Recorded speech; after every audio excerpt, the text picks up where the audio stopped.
మీరు పాలసీస్ వగైరా తీసుకుంటుంటాం కదా జనరల్గా మనం. ఒక పాలసీ తీసుకున్న తర్వాత అంటే తీసుకున్న సమయంలో ఆ ఏజెంట్ చెప్పిన మాటలు, ఇంటికి వచ్చిన తర్వాత బాండ్లో ఉన్న రాతలు రెండు మ్యాచ్ అవ్వకపోతే మీరు ఏం చేస్తారు? ఏం చేస్తామండి, ఇంకా నమస్కారం పెట్టేసి అమ్మ వెళ్ళిపో, వద్దు ఇది మాకు అది తేడాగా ఉందో చెప్తా ఉంటే వెనక్కి ఇచ్చేస్తారా? వాళ్ళు తీసుకుంటారా? అంటే ఇంకా నేను అప్లై చేయను కదా. వచ్చేసింది, మీరు ఆల్రెడీ అప్లై చేసేసారు, ఆ బాండ్ ఇంటికి కూడా వచ్చేసింది. వచ్చిన తర్వాత ఆయన చెప్పిన మాటలు దాని ప్రకారంగా లేవు. అప్పుడు మీరు చూసిన తర్వాత మీరు ఫీల్ అయ్యారు, ఆ తర్వాత ఏం చేస్తారు? అంటే నేను ఏ అకౌంట్ అయితే ఇచ్చానో ఆ అకౌంట్ అంతా ఖాళీ చేసి ఆ అకౌంట్ డమ్మీ చేసి పక్కన పెడతానండి. నేను ఎందుకంటే అలాగే వదిలేసాను కూడా, ఐసిఐసిఐ పేపర్ మిల్ బ్రాంచ్ అలాగే వదిలేసాను. ఫైన్ వేసాడు వదిలేసాడు. నేను ఆ అకౌంట్ అంటే క్లియర్ చేసి అంటే తీసేసుకుని ₹1 సహా తీసి ఇంకా అలా ఉంచాను, అది అలా అయిపోయింది అంతే.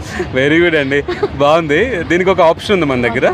అదేంటంటే IRDA ఉంది కదా, insurance regulatory development authority of India వారు ఏం చెప్తున్నారంటే, ఒకవేళ వచ్చిన తర్వాత పాలసీ మీకు నచ్చకపోతే కనుక ఫ్రీ లుక్ పీరియడ్ అని ఒక వ్యవధి ఇస్తున్నారు. దాంట్లో 15 రోజుల నుంచి 30 రోజుల వరకు మీకు సమయం ఇస్తున్నారు. ఆ గడువులో కనుక మీకు నచ్చకపోతే దాన్ని రిజెక్ట్ చేసి వెనక్కి పంపొచ్చు. మీ అమౌంట్ ఆల్రెడీ కట్టారు కదా మరి, స్టార్టింగ్ నుంచి అమౌంట్ అది వెనక్కి వస్తుంది. మీరు ఇలా చేయడం వల్ల మీరు ముందు కట్టిన అమౌంట్ రాదు కదా మీకు, సో అది కూడా వెనక్కి వస్తుంది ఇలా చేయడం వల్ల.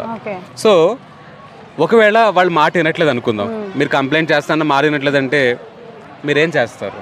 మీరు వెళ్ళి అడిగారు, ఏజెంట్ని అడిగారు, కుదరదండి వెనక్కి పంపడం కుదరదండి, మీరు కట్టిన డబ్బులు వెనక్కి రావడం కుదరదంటారు. అప్పుడు మీరేం చేస్తారు? ఆఫీస్కి వెళ్ళి గొడవ పెట్టేస్తారు.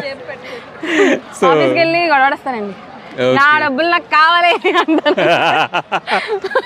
సరే, సూపర్ అండి. ఓకే, దీనికి ఒక సొల్యూషన్ ఉందండి. IRDA అఫీషియల్ వెబ్సైట్లో మీరు గ్రీవెన్స్ కంప్లైంట్ రేస్ చేయొచ్చు. అది చూస్తున్న ఆడియన్స్, మీరు అలాంటి పరిస్థితి మీకంటూ వస్తే కనుక దీన్ని ఎలా రిజెక్ట్ చేయాలని మీరు పూర్తి వివరాలు కావాలనుకుంటే కనుక మన ఛానల్ నేమ్ కింద లింక్ ఉందా క్లిక్ చేయండి, పూర్తి వివరాలు మీకు తెలుస్తాయి. గుడ్ జాబ్ అండి.